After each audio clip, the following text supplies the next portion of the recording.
Let's keep going. We could record the second episode. I'm not even kidding. 5 minutes later, we decided. I'm not even kidding. Dude, this is great. Oh no. No! I don't know when, But it's dead at some point.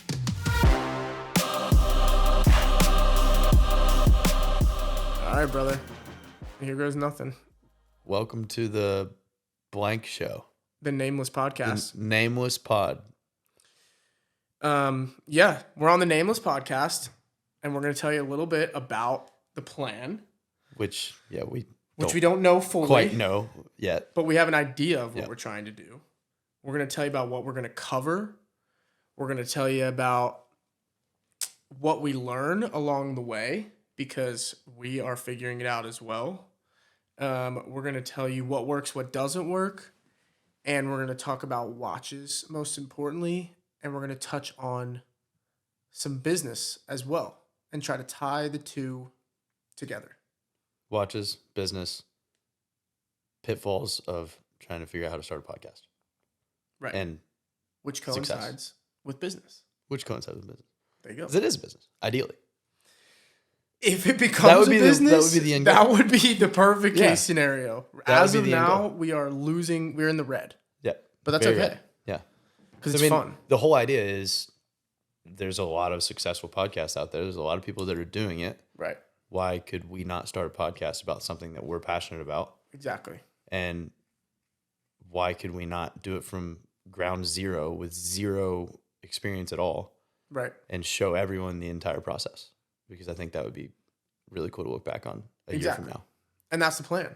Yeah. So what you can expect would be, if you're into watches, great podcast, because there's not many podcasts out there, right, if any, in our opinion, that are doing a consistent podcast that is, most importantly, our forefront, not douchey and not, what would be the best word? Exclusive? Exclusive, it's more like all inclusive. Yeah, I feel the industry as a whole, from our experience and a little background on us, is obviously we're relatively young and we're new-ish to the watch world. And what we've discovered is that there are douchey versions of the business. Yep. And there are very awesome versions of the business where it's a conversation starter and you talk to someone and everyone's very humble about it. Right. Like, hey man, nice watch. And it's a great conversation most of the time. So we're trying to steer that way to the make it, what was our slogan? Normalize. What was it? Normalize talking about watches. Normalize talking about watches. Yeah. Normalize talking about watches. Put that right here. Ooh, I'm seeing a cool graphic. You're going to do a cool graphic. Normalize talking about watches will be our unofficial, official. I'm going to get it. We should get shirts made. Yeah, we could get shirts made. Normalize talking about watches. Tell us if you would buy a shirt. Would you buy a shirt? Okay, so one person that's going to listen to this. Yeah, probably going to be our mothers. No one knows who we are yet. Also, I'm Joe. Tell us a little bit about yourself, Joe, and tell us what watch you're wearing. Because without being a douche. Without being a complete douche. Because we've learned. Side note that you can be cool about it, and you can also be not cool about it, and we're going to be cool about it. We are going to be cool about it, and we are still learning a lot. So we don't know anything about serial numbers really, but this is an 116710. As he says the serial number. The reference number. It could be the only reference number that I know. Okay, that's fine. Of Rolex. If you know the watches that you have, I'm cool with that. Yeah, it is the all black GMT. I don't know if it shows up. We're gonna we'll put in a camera here. We will put a nice. I want to put it here. Photo. Okay, we can put it there too. We'll put a nice photo of the watch that Joe is wearing specifically, not just a stock photo. This Side watch. note, we will be taking photos of these watches. Yeah. Zoom in. Great watch. When did you get it? I got it a couple months ago. I bought the Wimbledon. Yeah, tell us the backstory of how you got that watch, because it's interesting. I impulse purchased a 41 millimeter Datejust Wimbledon. Great watch. Great watch. He's wearing a 36 with a smooth bezel. Different the one watch, that I bought, similar watch, was bigger, so 41, and it had a fluted bezel and it had a Jubilee bracelet. And I didn't feel comfortable wearing it. I don't know. It's not that I felt really uncomfortable. Maybe that's not the right word, but it was weird. It was very shiny all the time. Mm-hmm. There's a lot going on with the Jubilee bracelet Mm-hmm. and the fluted bezel. Mm-hmm. I think uncomfortable is actually not a bad word. Yeah. Because it should be, it's something you're going to wear and you should be comfortable wearing it, especially in the industry that you're in or the crowd that you're always with. And that watch. There was nothing understated about it at all. No. Right? It was just like, ooh, dude, like, what watch is that? It almost looks like it has diamonds on it. It did. Bold statement. Yeah. But if you know, you know, if you've seen that watch in person or any fluted bezel Jubilee watch, it does, the light hits it in a way that it does look extremely flashy, I guess. Yeah. And it's crazy because it's not, it's expensive. Don't get me wrong. Well, let's also just put let's make a note about that. All watches are pretty expensive, but that doesn't make them cool. So let's start there. Yes. That watch is considered maybe bold statement, the most desirable. It's the most. Yeah, I would say that. I agree. That's what I think. I wore it 4 times. Yeah, and then all right. So keep going. And you wore it 4 times. Then what? Yeah, I wore it to my brother's graduation. Yeah, and then I was like, all right, I fully made up my mind. I was like, all right, I don't want this watch. I'm never gonna wear it. This is a waste. It's a cool collector's item, and I started looking into other watches that would also be a cool collector's item that I could wear all the time, that I would want to wear all the time. And I barely have taken this off since I got it. And it is also a collector's item because it is discontinued, all black GMT. It's got the green hand on it, which is very understated. If you know, I saw it I've seen it a few times on people's wrists, and every time I saw it before I had it, it caught my eye, and I was like, that is a really, really sick watch because it looks like a sub. Yep. It wears thinner than a sub. It is obviously a GMT, so it's got a lot of really fun. You can have 3 different time zones all at once. Yeah, from a utility standpoint, it's actually. And if you we're know, not diving. Right. If you know, you know. So if you know, you know. I think is my favorite thing about that. It's sick. I love the 24-hour bezel. I love the GMTs. Potentially my favorite model of Rolex. I agree. Just the sporty classiness of it. The polished bracelet in the middle. I'm happy you mentioned that. Super sick. I'm gonna put up a picture here. Well, maybe we can get the light to flash on it. Yeah, definitely. I can see it from this angle, so hopefully the camera's picking up. But I'm gonna put up a picture of a sub next to the GMT so that you can see, in my opinion, and I will try to capture this with either photos or I'll try to find good pictures online, the difference between a polished Centerlink oyster bracelet and a brushed, which is what you'll find on the subs, is it might not feel or look like that much, but when you see it in person, that is what makes, I think, that watch sick. And I think it's what, if you see it from a distance, you're like, oh, the dude's wearing a sub. Yep. Another controversial statement, maybe the most common, if not, I think that might be data backed, most common Rolex that there is. Has to be. Most people would think that that's what that is, and it's not, which I think is what makes it cool because it's not everyone will be able to know. Yeah, and of my collection, I think that I've got a couple watches that will never exist again, but this is the only really fine piece of jewelry that I have that is a fine watch that's not going to be made again. And I know you already touched on it, but the GMT function you can actually use. Works. Yeah. When I just went to Oregon. When I just went to Oregon, I didn't change anything. There you go. Yeah, I just set the GMT back 3 hours. Yeah, and I mean, not that they're designed. I mean, at one point they were designed to be a utility watch, right? Yeah. A sub was designed for divers to track their time. Mm-hmm. I don't think, I don't know if this is right or not, but I would imagine that 90% of people don't use that function for diving. Yeah. They use it for literally random timers or they never touch it at all. That watch you can actually use, which is actually pretty sick. Yeah. There's functionality to it. Also, talk about the fact that just a slight touch on the investment side of watches, the Wimbledon allowed you bought the Wimbledon. Talk about that process financially. Bought it from an authorized dealer. Bought it from an AD. Mm-hmm. Talked to the AD, and I said, "Hey, I don't love this watch, but there's another watch, this watch, that I was like, okay, I think I love this watch." And obviously, you don't really know until you put it on and wear it, but they didn't have it. They didn't have it. So you knew from photos and bits and pieces of seeing it in real life. Yeah. Okay. So I was like, hey, I think I'd like to try and figure out how to work a trade. And the guy at the AD, he worked the trade for me. I said, hey, I want an 116710, all black. Like new? Like new, You're if not like, new. Yeah. I mean, he got me pretty much looks, unworn. It's like new. There's not even scratches unworn. on the I traded clasp. in the Wimbledon. I had to pay a little bit extra on top. But it, I mean, I got all of my money out of the Wimbledon. You got all your money back. All of it. Which is sick. Yeah. And disclosure. Yeah.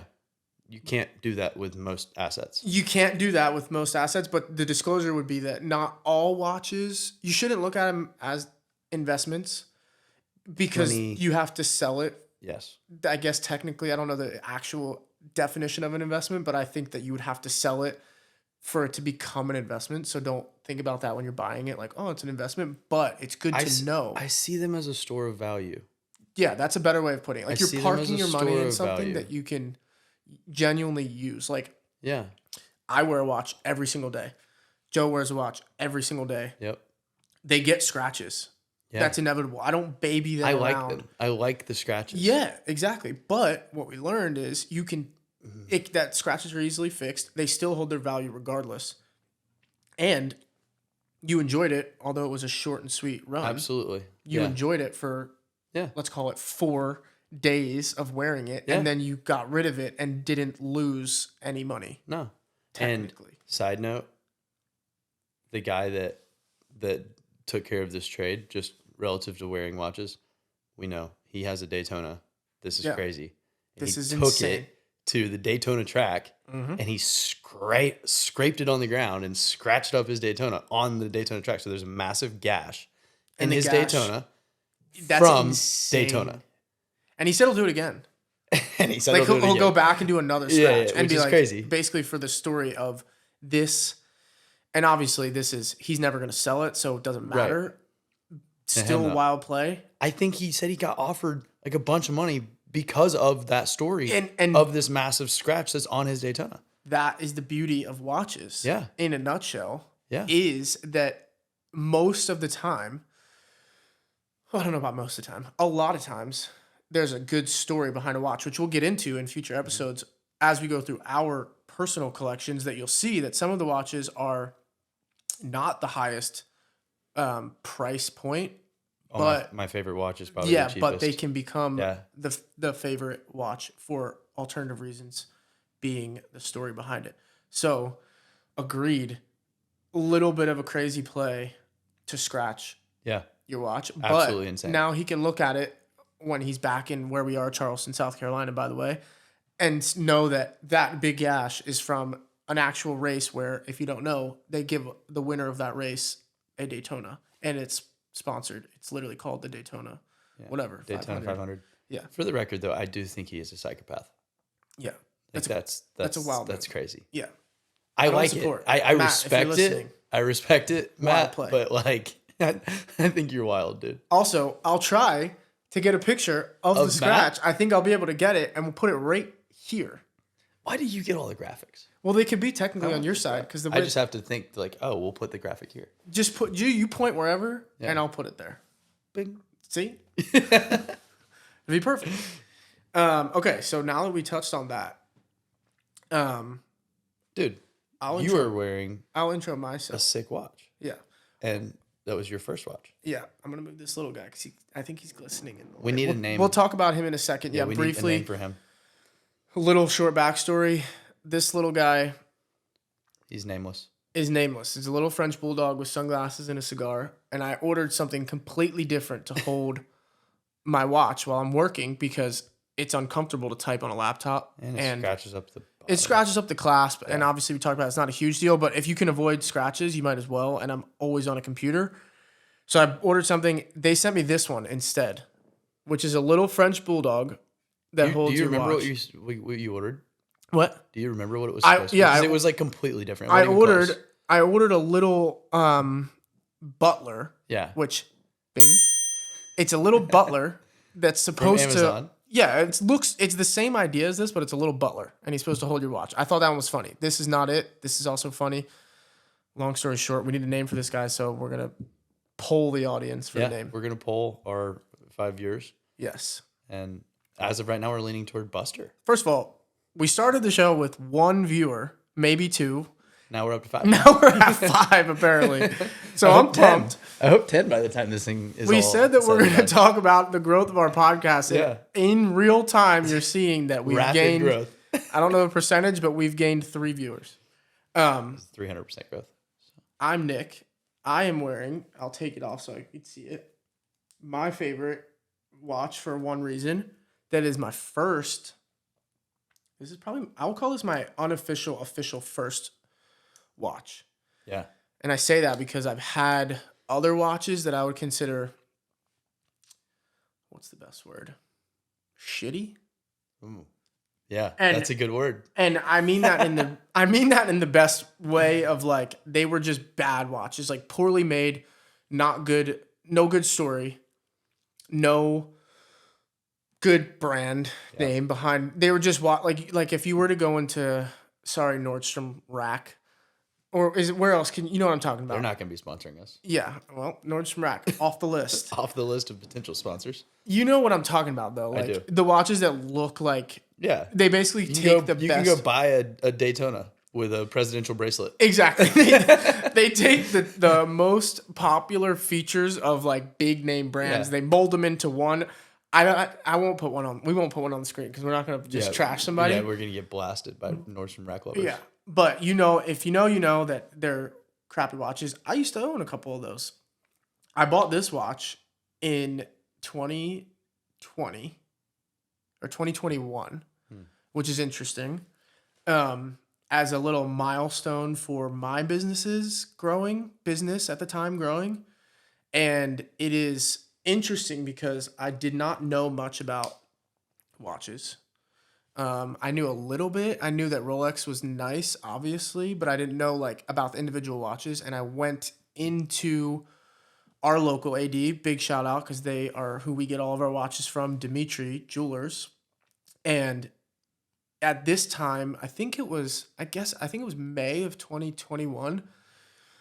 They didn't have, it was like just the start of when watches were not in like the case anymore, which is crazy to think about because they were telling us as we became closer with these people that there used to be a time where you could walk in and there was like cases full of brand new Rolexes that you could buy, which if you know, if you're shopping, we've never seen that ever. I don't believe we'll ever see again. No, I don't think so either. And I think, and before that, I've never even been to, I don't think I've ever been to I don't know, like a Rolex deal, like an AD. I've never seen that in person. I've gone in them before. You have? I believe, yeah. Yeah. But I don't know if I really paid that much attention. Right. Well, yeah. So same boat with me. If I've been, I would have never known. I've never walked in to see a case full of watches. I say that because I walked in and I wanted a specific watch. I was doing some research, very light research, and I wanted the green Oyster Perpetual. OP. Yeah. Which it turned out to be a sick watch. And at the time, the reason I wanted it was because I went on the website and it was one of the lesser cost. $5,600? Something like that. Yeah. It was green, which my research was like, any Rolex with green in it is cool because it's their brand color and it's like just a good watch and it's unique. And I also liked the way it looked in general. So I went in, I'm like an idiot. And I'm like, hey, do you have any Oyster Perpetuals with the green dial? And they're like, no. You idiot. But they had this in the case, and it was the only watch available at the time that was men's. There was a couple ladies like Datejust, but tried it on, and it was sick. And I realized it has green. I'll put a little picture up here. There's a subtle green in the dial around the Romans. Mm-hmm. Yep. So I was like, a green wow. highlight. Yeah. So I'm like, cool. Sick. I'm getting what I was interested in the other watch a little bit. Obviously not as intense. It was my first one. So, is that your phone? Yeah. Maybe do not disturb. That's all right. Is it important? No. Okay. It was my first big boy purchase, let's call it. So this watch will never leave my collection, personally. And also 36 mil, don't sleep on it. No. I think it's we were sick. talking about that before we started anything. But yeah. like, I have good another size. 36 millimeter that I really like that we'll talk about at some point, but most people would say that this is a, what's the word I'm looking Too for? small? No, well, some people would say that. I'm looking for the word that it's like, it could be a women's watch, but what's the word? It's unisex. Unisex. Yeah. Some people... I would argue that all watches are unisex. Agreed. I think there's nothing more attractive than a girl wearing a big Say men's it. watch. I was going to say, keep your eyes peeled. Yeah. If you're into watches, look around at like celebrity women Yeah. and tell me how many Daytonas you see. Yes. Because that is a common watch for a baller woman to wear. Yes. And it looks sick. Yeah. Because if it's they'll sized... wear a 36, well, date yeah. 8. And I think this watch is unisex, personally. And It definitely is. I let I my girlfriend's truly sister believe wear it for a most while. watches are unisex. Agreed. I don't think... I think there's some that maybe look manlier, let's call it. I would argue that I think there's, on the women's side, way more watches that it's just like, okay, that's probably just for a female audience. Agreed. Men's watches, I truly feel there's not like any. They're pretty unisex across the board. It's a good point. Now that I think about it. Yeah. Because the women's Rolex, if we're just let's just talk about Rolex, because most people know most about Rolex, I think. The women's watches have like legitimate flowers on them. And like there's some with... I would wear a watch with flowers on it. You would? Yeah. I don't think you would. I don't think I would. But they have, I mean, and not to say diamonds are forever. Feminine. Diamonds are forever. Diamonds are forever. No, but not to say diamonds are feminine, because there's plenty of men's watches that are like have tasteful diamonds. It's not my style, but I've seen it done well. Yeah. Most of those women's watches that have like diamonds on them, I think, to your point, are very feminine. And they're small. Like they're like Hannah's watch is a 20. Gotta be like a 22. Something. 26. Yeah, it's small. It's a very small Datejust, and like a man probably, it just wouldn't even fit on your wrist. Like it wouldn't look correct. But there's some people that wear smaller watches like that. Like, and we're getting on a rabbit hole, but like Cartier. Yeah. Like men's Cartier, I think is, they've got some really small models that look really good. I'm gonna check if this camera's still recording. Which one? This one. Yeah, check. See if it's still alive. Is it still alive? It is, but I'm gonna pause it and start over. So just freeze for a second. Ah. You good? All right, I'm gonna check if this camera's still recording. Can I unfreeze? Yeah. We're figuring this out as we go. And if I edit it correctly, they may never know that happened. No, I want them to know that happened. Okay, we'll put it in there then. Yeah. Keep it in. We're not. I don't know if we should cut anything. No, we don't have to cut it. Yeah, we'll just keep it all raw. Yeah. It would be easier for us. It will be way easier. This could be, yeah, exactly. Yeah. All right, long story short, one of my favorite watches. It's baller. He's wearing one of his favorite watches. One of my favorite watches. We will go into our collections and why we have all the other ones that we like as well. Yeah. And the reason some that we them. share. Yes. Interesting point, which we'll talk about. Yeah. This episode we'll try to wrap up soon, so we'll talk about it in the next episode. But we together do something that I would consider uncommon. Yes. Right? To say the least. Yeah. I would say uncommon. Which is... We split watches. Like down the middle. 50-50. We find one that we both have a similar interest in. Well, the first one we walked into Dimitri. Okay, cool story. Tell the story. Because this is very in line with how I got this watch. Yeah. And how just the watch industry is as a whole. This story this is a good example of like how the industry looks with a real life experience. Yeah. Well, we walked into Dimitri one day just on a whim. Which we go in there quite often. A lot. Just to see what's up. And this was the only time that I've ever seen a watch in the case, unless it was a women's model. Yep. Me too. Other than this watch, this was the only time I've ever walked in. Maybe one or two other times. I saw that white face date just, which we should have bought. Yeah, we should have bought. Which we didn't buy. In the case for sale. Go ahead. Yeah, and there was a watch in the case. They've got the exhibition models. When you walk in, like if you can envision, we can't show a picture of Dimitri. I could do that. We could? Yeah. Okay, so just put it somewhere. There. There you go. Okay. So you walk into Dimitri, and on the left, you have your exhibition models where I think the watches all used to be in the case. And on the right, there's one singular case. And that is where your eyes should always go when you walk in to First Dimitri Jewelers, who is going to sponsor us at some point. Yeah. So we are just firing them up right now. Yes. They are awesome. And when we walked in, I saw the watch in the case. We were kind of hesitant. We saw our guy, Andrew. We're like, hey, is that for sale? And he said, yep. And also, side note, the exhibition models have that little green plaque. The little green plaque that says exit for exhibition only. This one didn't have that. And we're have like that. squinting. We're like, yeah, like we're trying to see if it's in the case. I don't see it. Because they tuck it away. Not that they tuck it away intentionally, but it's a really tiny picture, like what's on someone's desk that says their name is that, but literally this big. The tiniest thing. So we didn't see that, which is when your eyes like, oh. Yeah. Go ahead. It was a beautiful watch. It still is a beautiful watch. A date just, boom. This is a real picture of it, not a stock photo. I will take a photo of this specific watch we have. Go ahead. He's good at taking pictures. Yeah, we'll take pics. It's a Jubilee bracelet, right? The Azzurro blue dial is what it's called, I believe, a 41 with the Roman numerals. And it is beautiful. Smooth bezel. A smooth bezel. So doesn't and which to Joe's earlier point, massive difference. It's awesome. It's such a contrast. Just the like smooth this bezel. Now people, it's a smaller watch. People don't like the smooth bezel because and smooth bezels are always cheaper because it is not a fine metal. Yes, the bezel is fluted white gold, mm-hmm. and the smooth bezel is what? Titanium? Stainless steel. It's just stainless. Stainless. And the white gold adds. A fluted bezel adds like $800 or I could be. They're always more expensive. It could add like $1,000. It's different to the material. Price point. One of my, I would call him a good friend, maybe even somewhat of a mentor. Tim. Mm-hmm. He hates smooth bezels because he says they dent and scratch too easily.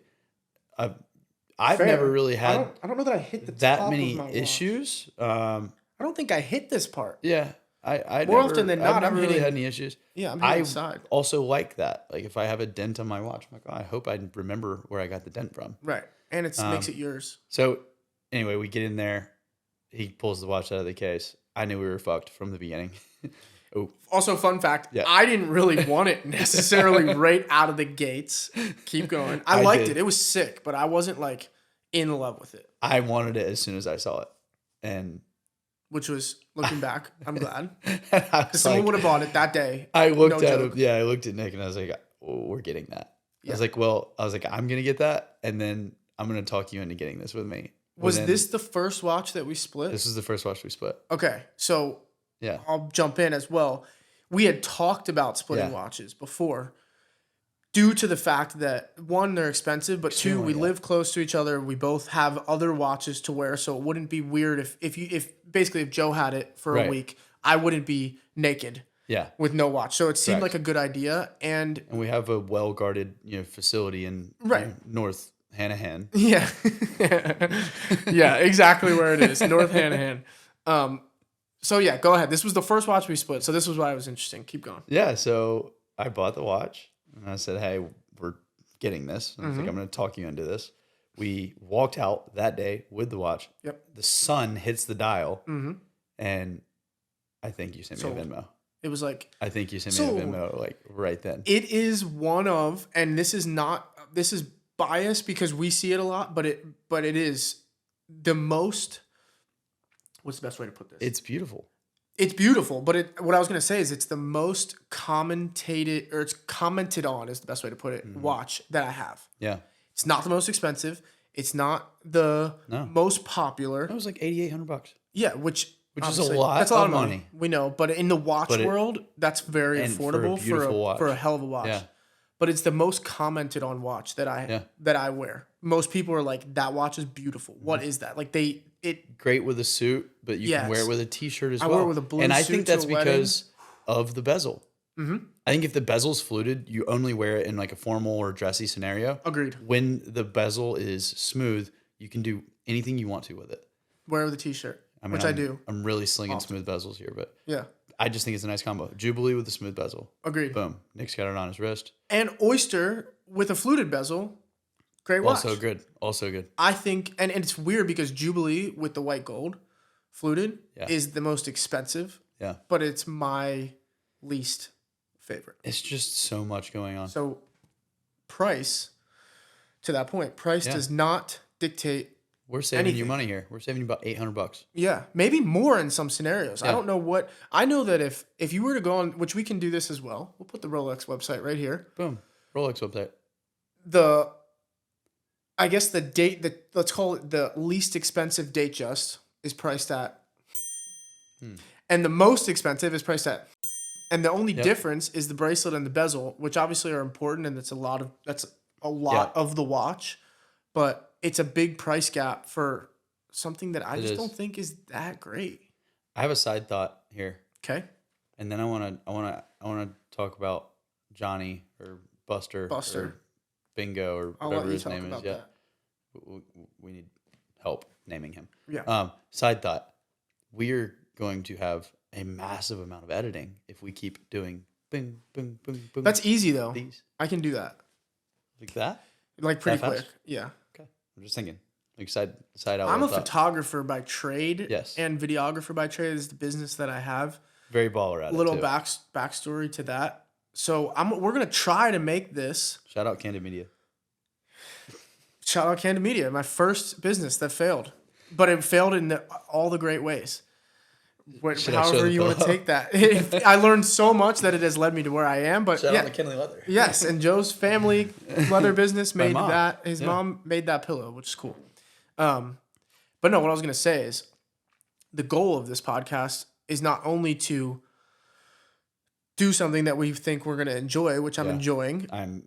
This is a great idea. Right. Thus far. But I want to make the production value pretty sick so that for the viewers, it's fun to watch and it's not boring. Because I think a lot of them suck. Yeah, I agree. I also want to show from the very beginning that it's very obvious.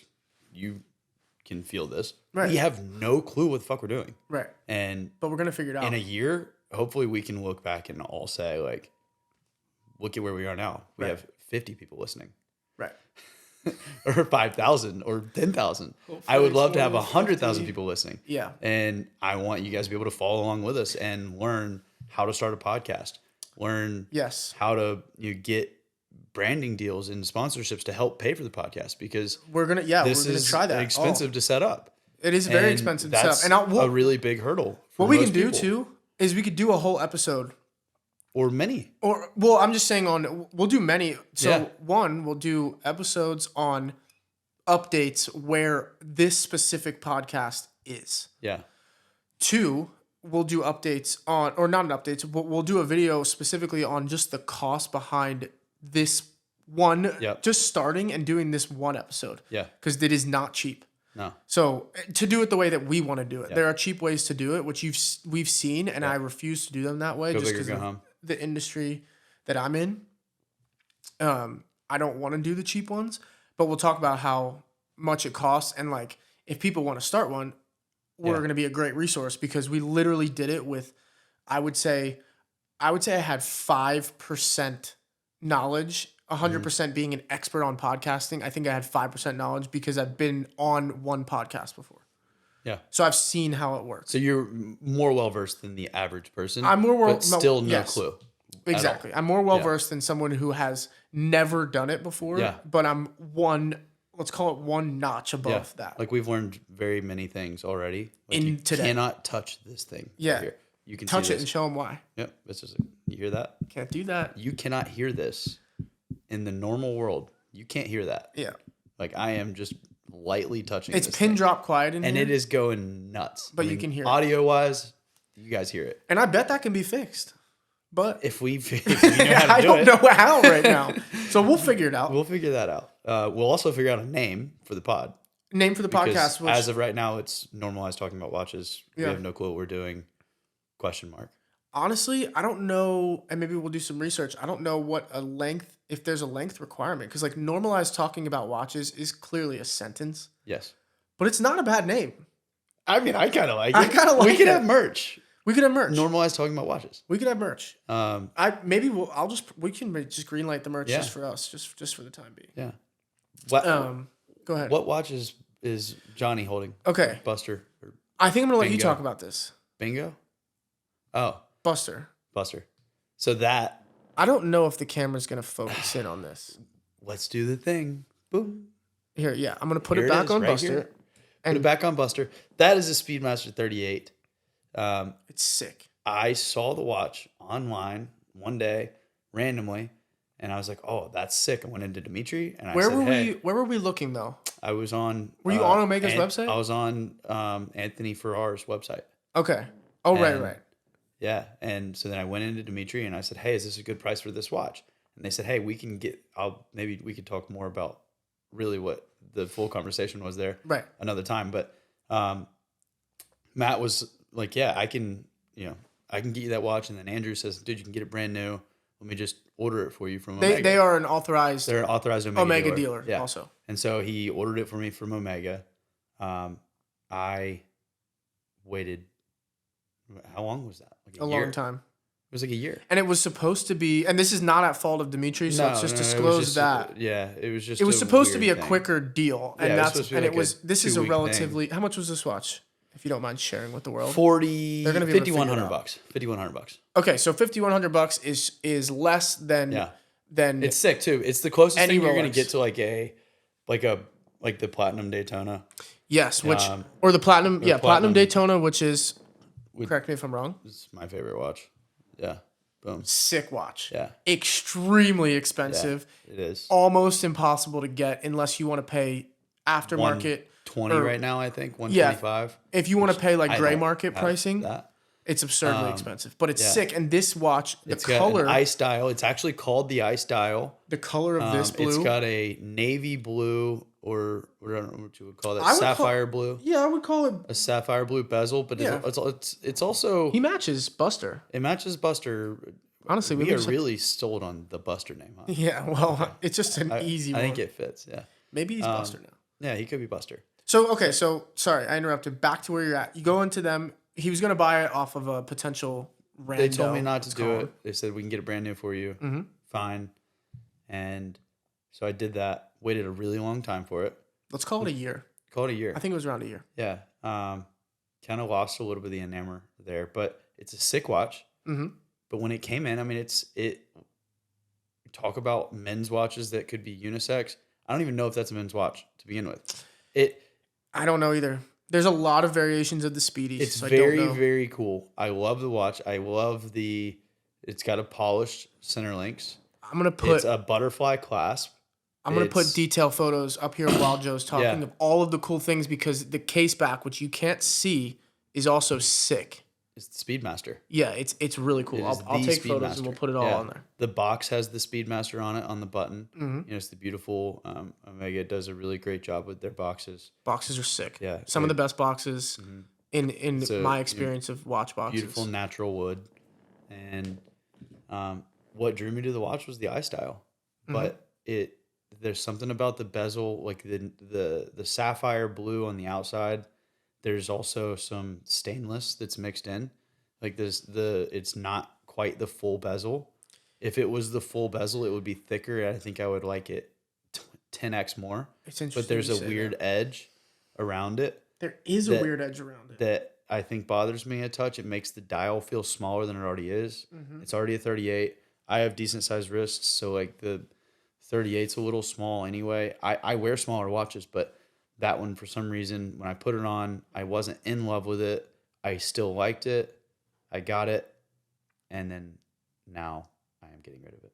So this Sad. is our last day. Today is my last day. Not that we split this watch. This is With the the last day Omega. this watch will be in our presence. Yeah. It's going to a great home. It's going to a great home, and I personally don't want to ever be the person that is not wearing my watches.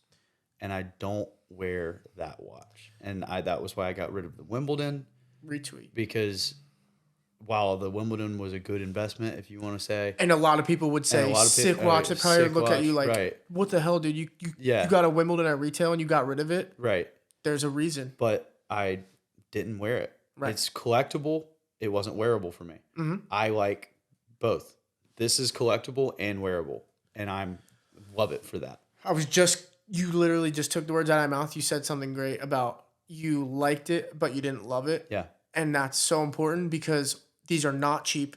Obviously, we mentioned that it's inexpensive in the watch world relative to the pricing. Like we said, this is less than an entry level Rolex by like $1,000 or maybe even more now that they've raised the prices. Yeah. So if you don't love it and you don't have endless money, there's no reason for you to continue holding on to it. And the good thing is, for the most part, you get most of your money back. Yeah. And in a lot of scenarios with the right watch, you make money. Mm-hmm. So if you don't love it, don't buy it. But sometimes it takes, which stinks, but sometimes it takes wearing it out in the world. It does. Which another goal for this podcast, which hopefully we can do, and I think we should be able to do, would be to like test wear some watches. That would be so awesome. And give our honest feedback. So like there's other people that do this. Hodinky does a nice segment where I think it's called like a day in the life or a week on the wrist or something. Right. I forget what they do. Yeah. Bark and Jack does that. Oh yeah, Bark and Jack does that. Which is awesome. Yeah. Go check them out because it's sick channel. Adrian Barker. Free plug. But ideally we'd get to do that so that we can share our feedback, because what we've learned is that pictures and even just putting it on your wrist for 5 minutes when you're in the store isn't enough to decide, because there's so many things that happen when you're wearing the watch. The way the sunshine hits the watch, the comments you get, the people you start talking to. The way it pairs with everything you wear. Outfits is like, it seems weird, but like you can't wear a certain watch with a t-shirt, but like there's some really nice watches that you can wear with sweatpants and a t-shirt. Yep. Which is cool. Absolutely. And they're expensive, but like that doesn't mean that you can't wear them. Whereas that watch isn't that expensive, but it almost is too dressy to wear as a daily wear, which is what most people will only buy one nice watch, I think. Right. And if you can't wear it daily, then what the fuck? Right. So wear your watches. Yeah. Or don't wear your watches. Whatever you want to do. Yeah. I mean, everyone has their own thing. Some people do. Tim collects. Yeah. And, some people do just collect. We will get Tim on this podcast. Yes. And I'm gonna like ask him to bring in his collection, because he has one of the coolest collections I've ever seen. Right. Lots of sick watches. We are. I'm very closely connected to him, so hopefully we'd be really interested to get him in here and talk about some watches. I was gonna say, hopefully we can get him to like tell us. Hopefully he has stories about. I'm sure he has stories about a lot. He's got some really cool stories anyway. I think he used to be LL Cool J's bouncer. Okay, so perfect segue into my checklist here of what we're going to talk about. We're also going to try to talk about business on this podcast, mainly because there's no rules, because we make the rules. Correct. And we don't know what the fuck we're doing. And we don't know what we're doing yet. But we think, and what we've learned is that people that are interested in watches tend to be interested in business in some way, shape, or form, whether they have their own, whether they work for a big business, because normally it takes somewhat of financial success to get into the space of watches. It is not required. Not required. But in most scenarios, you need to have some form of financial success to get a nice watch. Yeah. Not required. You can absolutely save. Shout out Swatch. And I was gonna even take a bad approach and say you can save up and buy a nice watch. You don't have to save up, because there's plenty of extremely affordable, awesome watches. Yeah. That no one really talks about. That it's, and if you know, you know. Swatch. We were on yesterday on the website. Awesome. I like Citizens. What was the price point of the swatches? $80 to $100. It was like $84 for like a very cool, very sick watches. Yeah. But yeah, what I was saying is basically, we want to talk about business as well, and also watches, and try to interview some people that have cool businesses or work at cool businesses. Yeah. And also are interested in watches. So the goal I'll paint you a picture of a perfect guest. Okay. Someone who wears a nice watch and has interest in business. That way we can talk about both to the same person. That way, if you're a potential audience member and you're into watches, and that person, that person would fit, that conversation would fit your interest. And is willing to sponsor us on our journey to starting a podcast. Exactly. Because they have a business that they can hopefully pay. Help. We need Thank money. you. And the thing is, we're not gonna stop.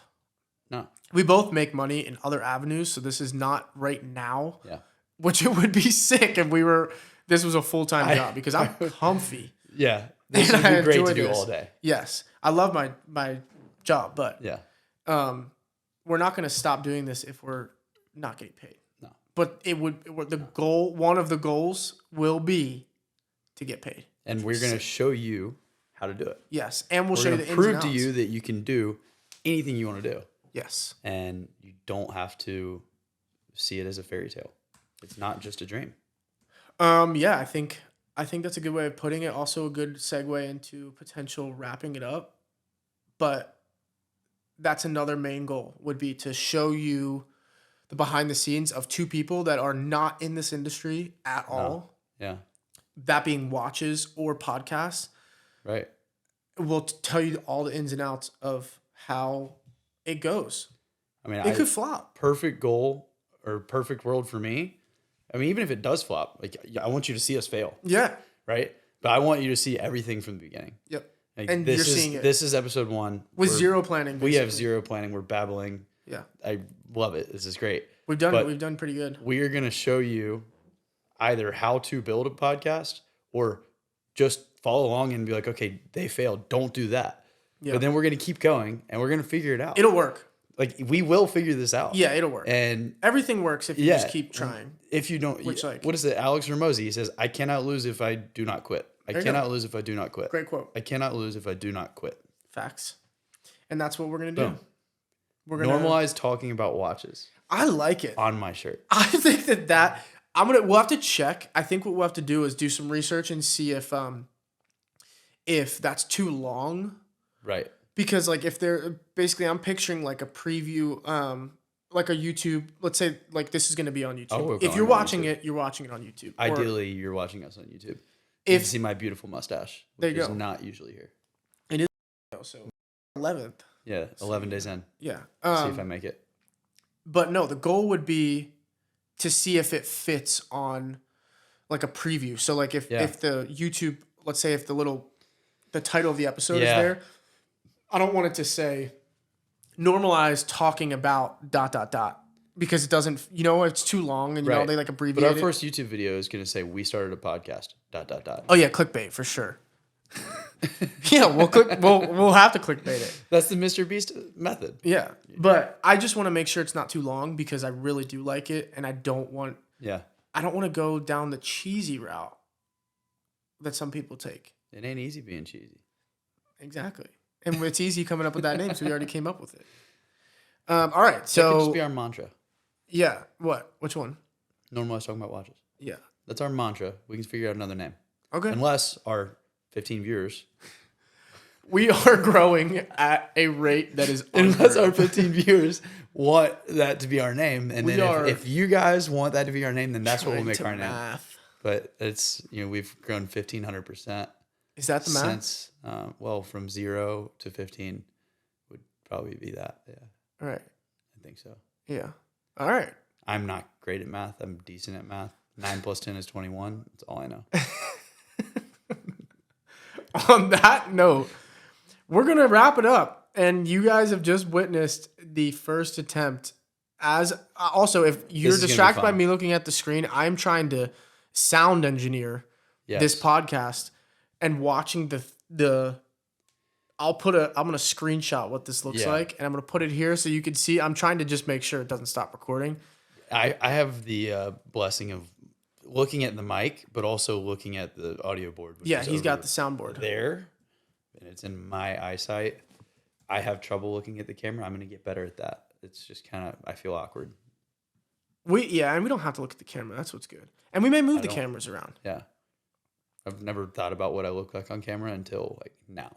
Yeah, you can't think about it though. Right. I know that Just saying, like it makes you feel weird. Oh yeah. You're like, oh, there's a camera on me. I have to be different. Right. But don't be different. I know, and my girlfriend says this to me quite often. My eyebrows go up. Oh. when I'm talking and On a someone's camera. paying attention. Well, that's a bad way of putting it. If it's on camera, or like, say if I was in front of a group of people, Yeah. sometimes my eyebrows go up. That's interesting. Yeah. I'm going to figure out what weird things I do You'll know. today. Also, the last thing I want to touch on is where we are right now, because this is a unique space. Yes. And I want to keep everything transparent. I am in the attempts of starting a podcast studio in Charleston, because there is not one, to my knowledge, that is dedicated to this specific industry of podcasting. There's like radio, what would you call that?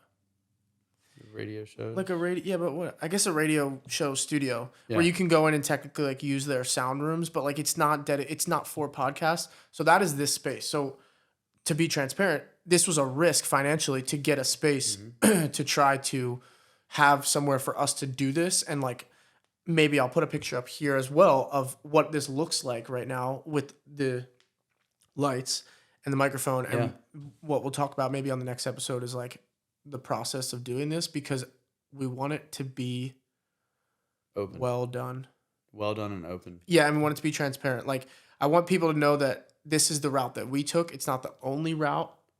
I just want people to know that it's like fully possible. It's fully possible. 100%. All right.